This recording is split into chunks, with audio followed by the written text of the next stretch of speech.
الحمد للہ الحمد للہ رب العالمین والصلاة والسلام علی جمیع الانبیاء والمرسلین خصوصاً علی سید المرسلین سیدنا و مولانا و حبیبنا و کریمنا محمد آمین وعلی آلہ و اصحابہ اجمعین اما بعد فاعوذ باللہ من الشیطان الرجیم بسم اللہ الرحمن الرحیم قال اللہ تعالی فی قرآن المجید وفرقان الحمید وَلَقَدْ أَرْسَلْنَا رُسُولًا مِّن قَبْلِكَ وَجَعَلْنَا أَزْوَاجًا وَذُرِّيَّةً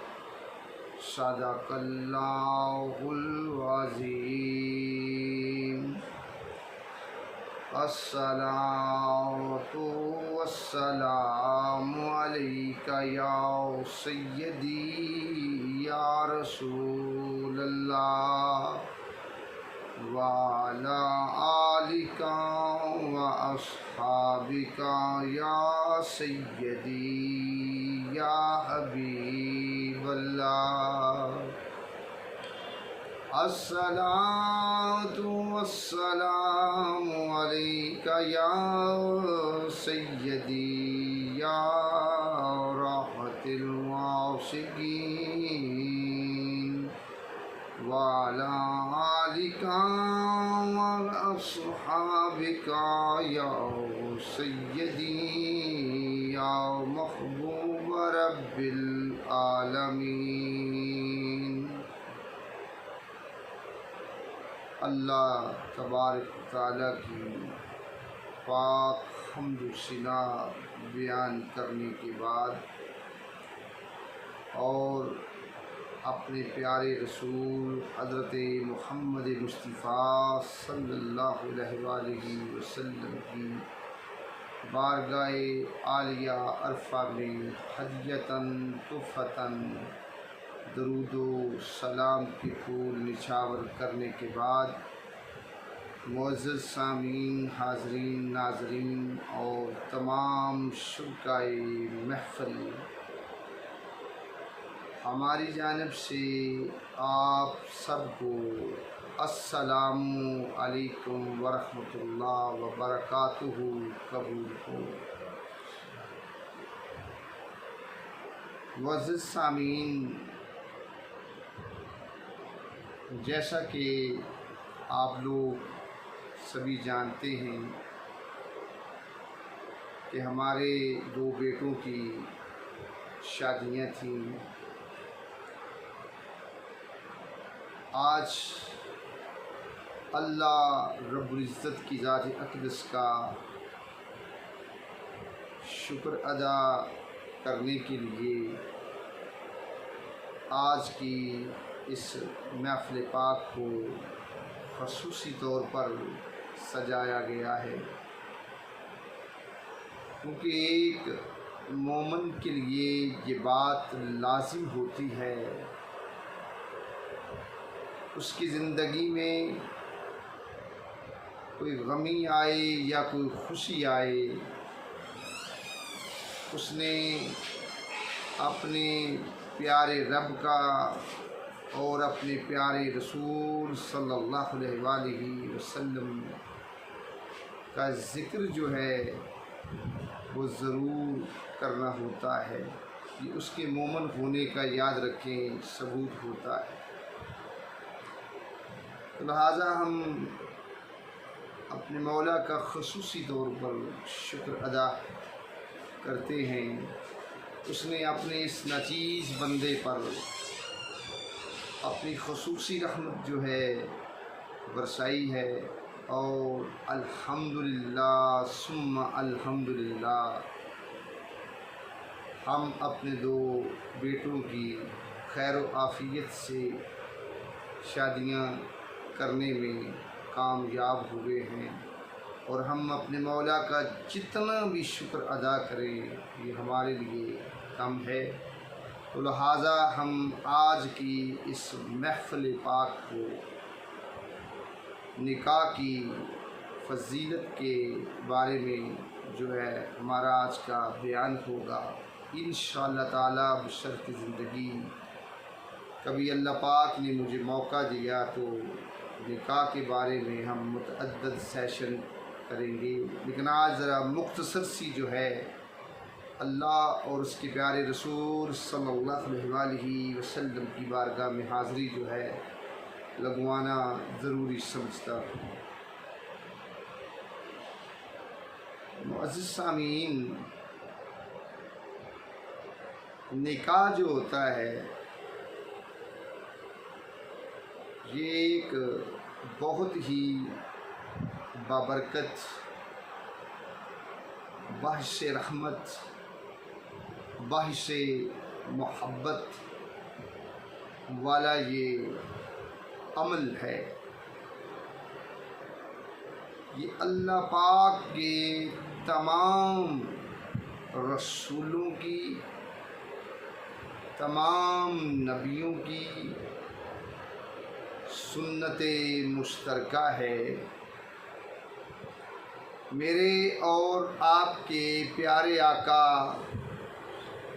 حضرت محمد مصطفیٰ صلی اللہ علیہ وآلہ وسلم کی بھی یہ سنت پاک ہے۔ قرآن مجید کا اگر ہم ڈیپلی طور پر مطالعہ کریں تو نکاح کے حوالے سے ہمیں متعدد جو آیات ہیں وہ ملتی ہیں، بلکہ مجھے اچھی طرح یاد ہے آج سے 7-8 سال پہلے ایک شخص نے مجھے یہ کہا جی نکاح جو ہے یہ سنت ہے، یہ فرض نہیں ہے۔ تو میں نے اس کو کہا کہ ابھی قرآن پاک کو میں کھولتا ہوں، بات جو ہے قرآن سے ہوگی، تو میں آپ کو یہ بتاتا ہوں کہ یہ اللہ پاک کا حکم ہے۔ تو جو چیز رب کائنات کا حکم ہے یاد رکھنا وہ چیز جو ہے وہ فرض ہوتی ہے۔ نکاح فرض بھی ہے اور تمام انبیاء علیہم السلام کی سنت مطہرہ بھی ہے،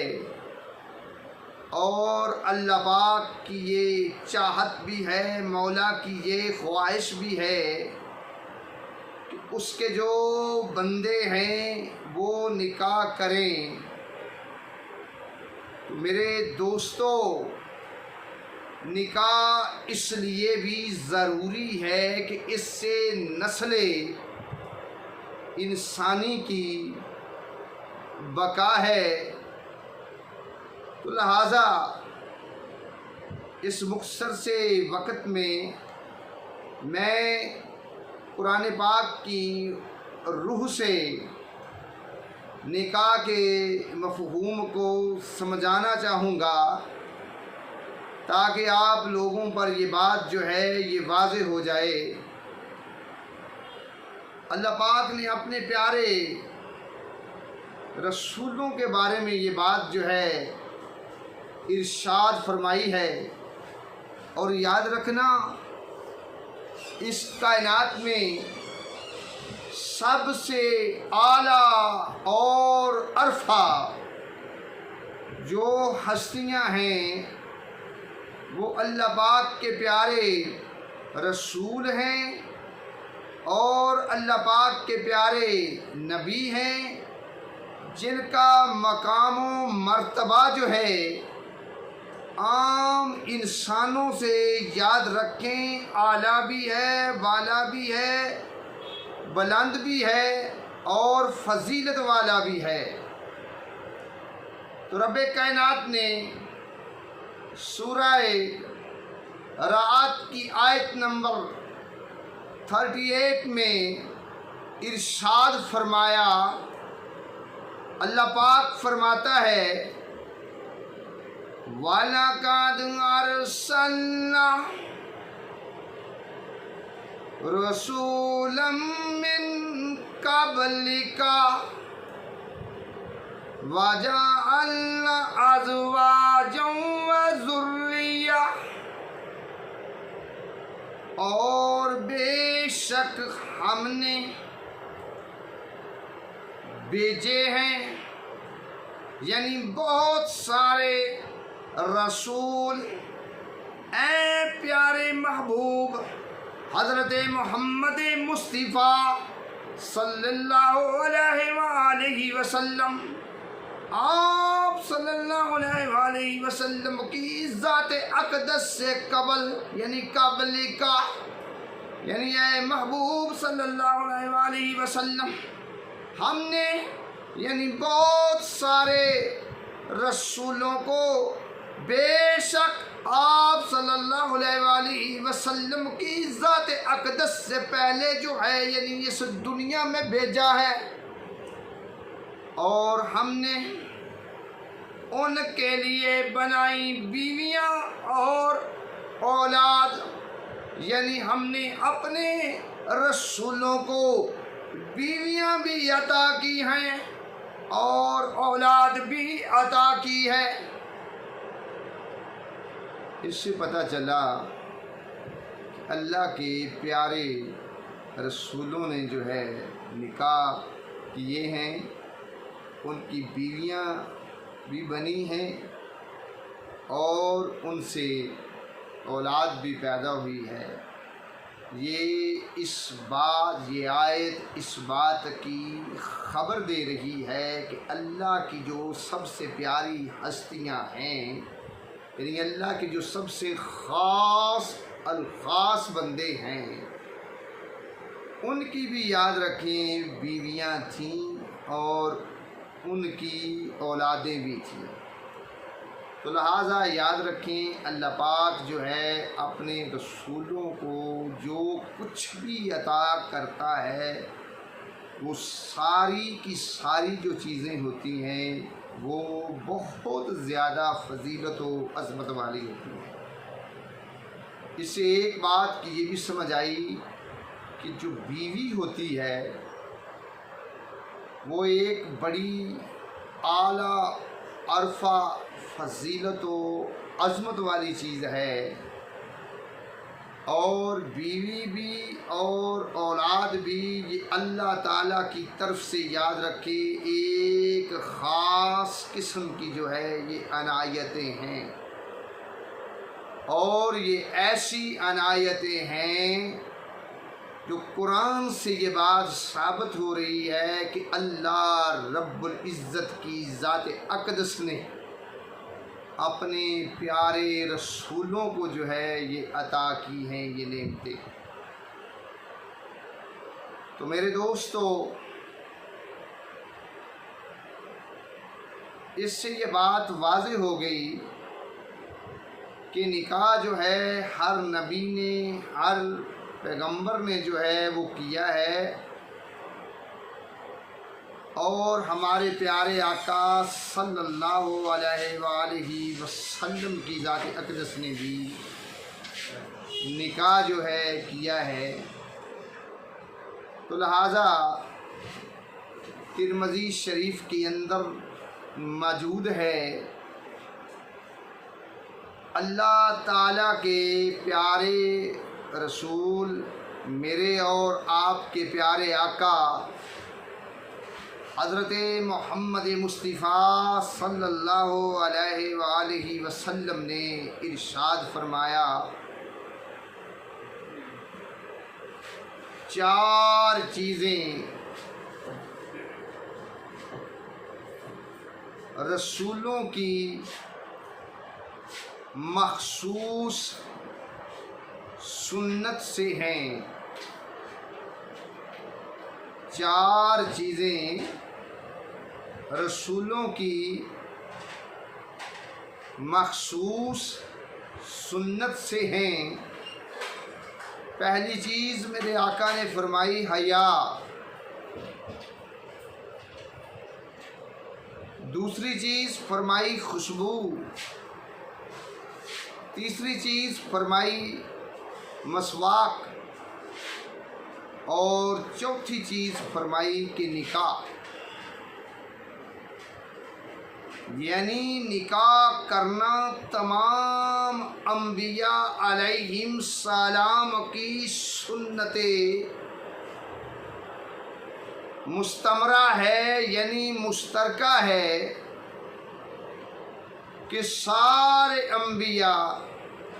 علیہم السلام نے یاد رکھنا کہ نکاح کیا ہے، اور سیدنا عیسیٰ علیہ السلام بھی جب آسمانوں سے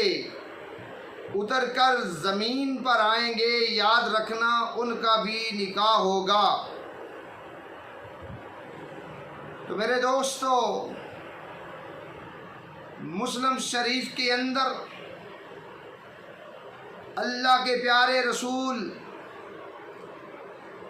حضرت محمد مصطفیٰ صلی اللہ علیہ وآلہ وسلم کی ذات اقدس نے نکاح کے بارے میں ارشاد فرمایا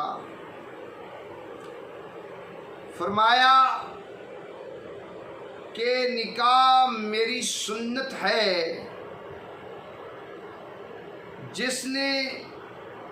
میری سنت سے اراض کیا یعنی چھوڑ دیا یا ہٹ گیا، وہ مجھ سے نہیں ہے۔ یعنی حدیث پاک کے بعد جملے ہیں کہ النکاح سنتی، کہ نکاح جو ہے میری سنت ہے، یعنی پیغمبر اسلام صلی اللہ علیہ وآلہ وسلم نے اس فضیلت والے عمل کو، اس عظمت والے عمل کو، اس ببرکت عمل کو اپنی ذات اقدس کے ساتھ یاد رکھیں مخصوص کر لیا ہے۔ پوری دنیا پر یہ بات واضح کر دی ہے کہ یہ وہ فعل ہے جو اللہ کے سب سے پیارے رسول حضرت محمد مصطفیٰ صلی اللہ علیہ وآلہ وسلم کا یہ عمل خاص ہے۔ میرے دوستو، بہکی شریف کے اندر حدیث پاک موجود ہے، اور یہ حدیث بڑی ہی قابل غور ہے۔ اللہ کے پیارے رسول صلی اللہ علیہ وآلہ وسلم کی ذات اقدس نے اس میں بڑی خاص بات اپنے ماننے والوں کو جو ہے وہ سمجھائی۔ فرمایا کہ جب بندہ نکاح کر لیتا ہے، وہ اپنا آدھا دین یعنی ایمان پورا کر لیتا ہے، یعنی تکمیل کر لیتا ہے، یعنی مکمل کر لیتا ہے، اور دوسرے آدھے دین کے لیے یعنی ایمان کے لیے وہ اللہ تعالیٰ سے ڈرتا رہے، یعنی باقی جو آدھا دین ہے، باقی یعنی جو آدھا ایمان ہے اس کے بارے میں وہ اللہ تعالیٰ سے ڈرتا رہے۔ پتہ یہ چلا کہ جو شخص نکاح نہیں کرتا، قابل غور جملے ہیں کہ جو شخص نکاح نہیں کرتا اس کا تو آدھا دین ہی مکمل نہیں ہے۔ جب تک وہ نکاح نہیں کرتا اس کا آدھا دین یاد رکھیں مکمل نہیں ہے، کیونکہ نبی صلی اللہ علیہ وآلہ وسلم یہ ارشاد فرما لیتے ہیں کہ جب جو یعنی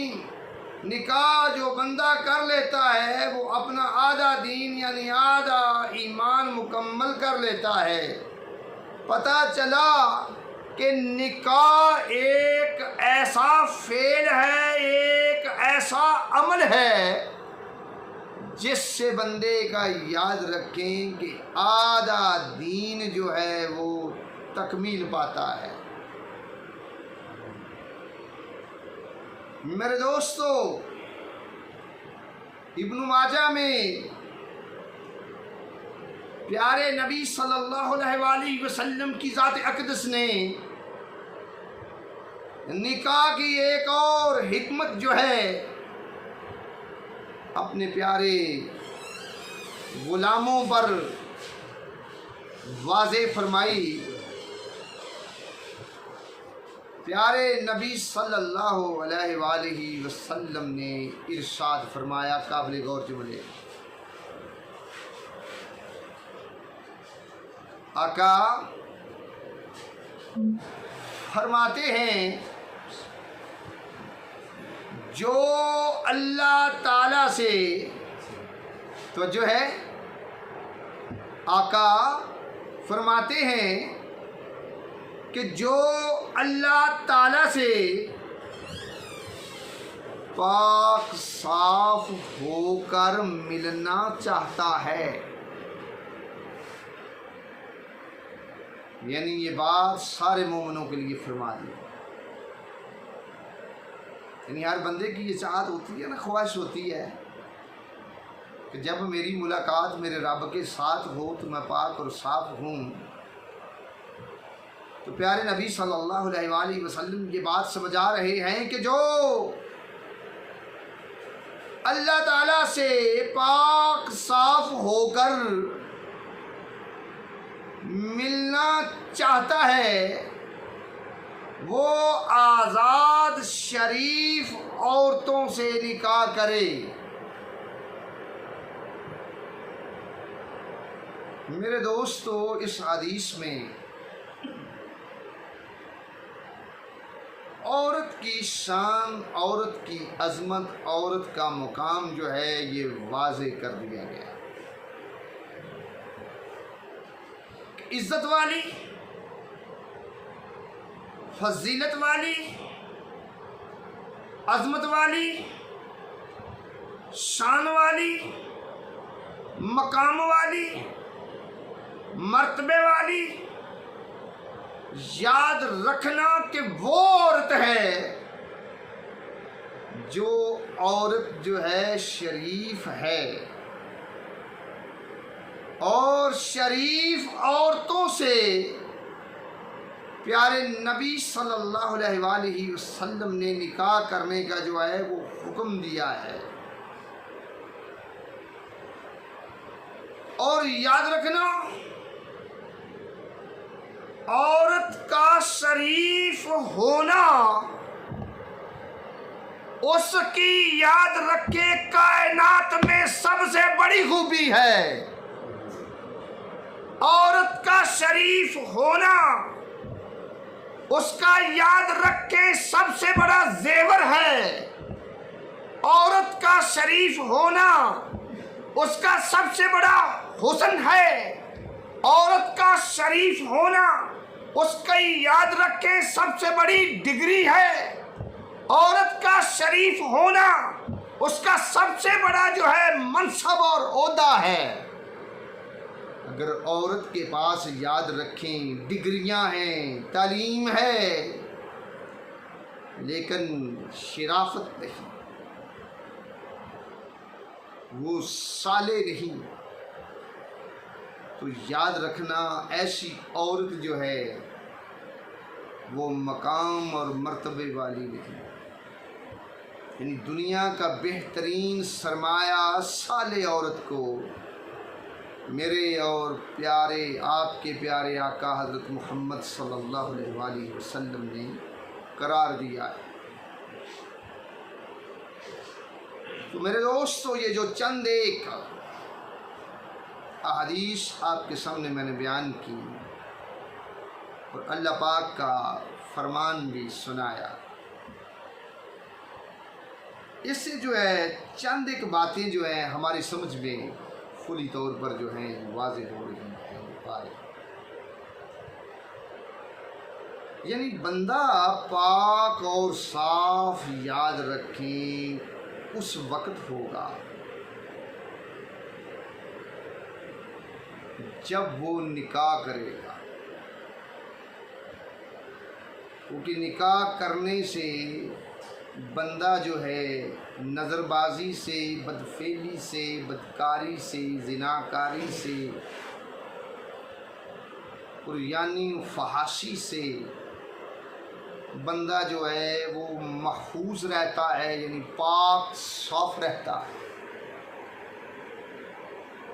کہ نکاح ایسی چیز ہے جو بندے کو یاد رکھیں پاکیزگی عطا فرماتا ہے، طہارت جو ہے وہ عطا فرماتا ہے۔ میرے دوستو، اللہ تعالیٰ کو یاد رکھنا، وہ لوگ محبوب ہیں، پسندیدہ ہیں، جو لوگ پاک دامن ہیں، جو لوگ پاک صاف ہیں۔ اگر اللہ کا محبوب بننا چاہتے ہو تو پاکیزگی کو اختیار کرو، اور پاکیزگی جو ہے وہ نکاح سے ہے۔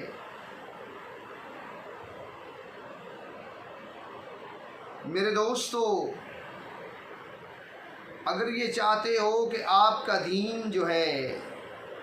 ایمان جو ہے وہ نصف جو ہے وہ مکمل ہو،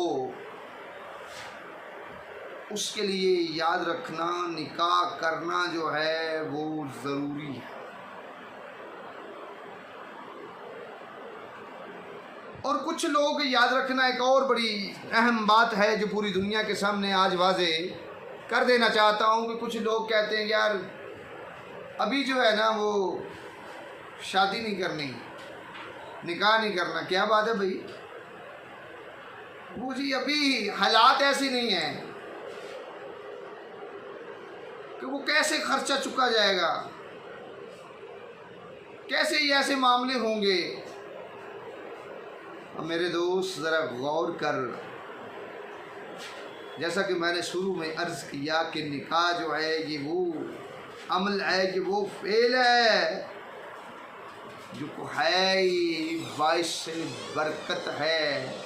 ہی باعث رحمت ہے۔ جب تو نکاح کر لے گا تو یاد رکھنا رب کائنات تیرا جو ہے معین اور مددگار ہوگا۔ صرف اللہ تعالیٰ کی جو ذات ہے، صرف وہ معین اور مددگار ہی نہیں ہوگی، بلکہ مولا نکاح کرنے والے سے یاد رکھیں راضی بھی ہو جائے گا اور خوش بھی ہو جائے گا۔ اور جس سے یاد رکھیں میرا رب جو ہے خوش ہو جاتا ہے، تو جو ہے جس سے میرا رب جو ہے خوش ہو جاتا ہے، پھر مولا اس کی کوئی کمی نہیں رہنے دیتا، اتنا اس کو عطا کر دیتا ہے کہ کسی قسم کی یاد رکھیں کوئی کمی نہیں رہتی۔ میرے دوستو، نکاح ایک ایسی چیز ہے کہ جس سے نسل انسانی کی بقا ہے، کیونکہ نکاح کرنے سے اولاد پیدا ہوتی ہے، اور ایک مومن کے نکاح کرنے سے یاد رکھیں جو اولاد پیدا ہوگی تو حضرت محمد مصطفیٰ صلی اللہ علیہ وآلہ وسلم کی امت میں یاد رکھیں اضافہ۔ میرے آقا فرماتے ہیں کہ امت کی زیادتی کی وجہ سے،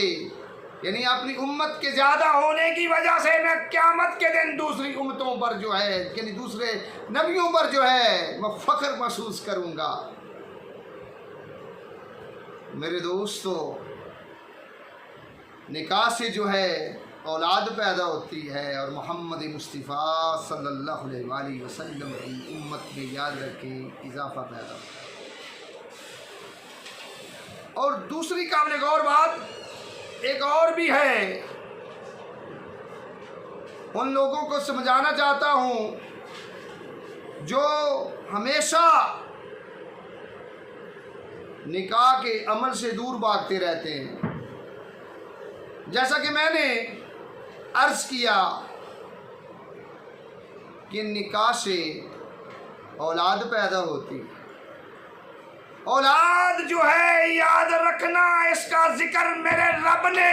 قرآن میں کیا ہے۔ یہ مولا کی ایک خاص جو ہے عنایت ہے جو اللہ پاک نے اپنے پیارے رسولوں کو بھی عطا کی ہے، جو کہ میں نے پہلے جو آیت آپ لوگوں کے سامنے پڑھی ہے۔ یہ کوئی عام نعمت نہیں، یہ بہت بڑی نعمت ہے۔ قابل غور جملے ہیں، اولاد یاد رکھیں والدین کو جو ہے وہ نفع عطا کرتے ہیں۔ کیسے؟ میرے دوستو، جب وہ بوڑھے ہوتے ہیں ان کی خدمت کرتی ہے، ان سے محبت کرتی ہے، پیار کرتی ہے، ان کا خیال رکھتی ہے۔ اور اگر جس کی اولاد جو ہے وہ بچپن میں فوت ہو گئی تو کل حشر والے دن، قیامت والے دن وہ اپنے والدین کی مغفرت کی سفارش کرے گی، اور اللہ تعالیٰ ان کی اس سفارش کو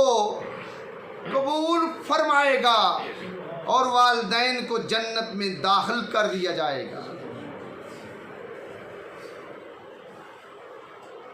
اور جن لوگوں نے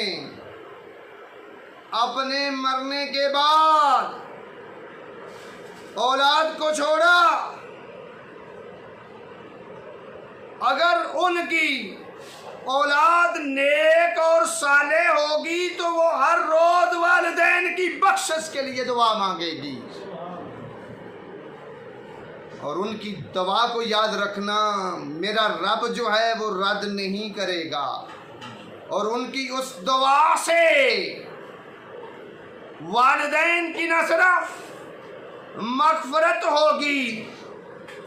بلکہ والدین کو مقام بھی ملے گا، اور ان کے درجات بھی جو ہیں وہ بڑھتے چلے جائیں گے۔ میرے دوستو، نکاح ایک ایسا عمل ہے جس سے محبت پیدا ہوتی ہے۔ بس یوں سمجھ لو کہ نکاح مثل محبت ہے جس سے دل کو راحت ملتی ہے، دل جو ہے وہ چین پاتا ہے، اس کو سکون آتا ہے۔ میرے دوستو، نکاح کرنے سے آدمی ایک نہیں رہتا، دو بن جاتے۔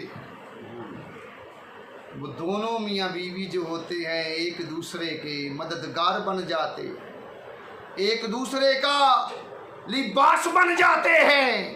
ایک دوسرے کی عزت و آبرو بن جاتے ہیں۔ اور میرے دوستو، گھر کے کام کاج میں بھی ایک دوسرے کو وہ سہولت دیتے ہیں جس سے کیا ہوتا ہے، زندگی آسان ہو جاتی ہے، زندگی خوشگوار ہو جاتی ہے، زندگی میں خوشیاں آتی ہیں۔ اللہ تعالیٰ آپ سب لوگوں کی حاضری قبول فرمائے۔ والسلام علیکم۔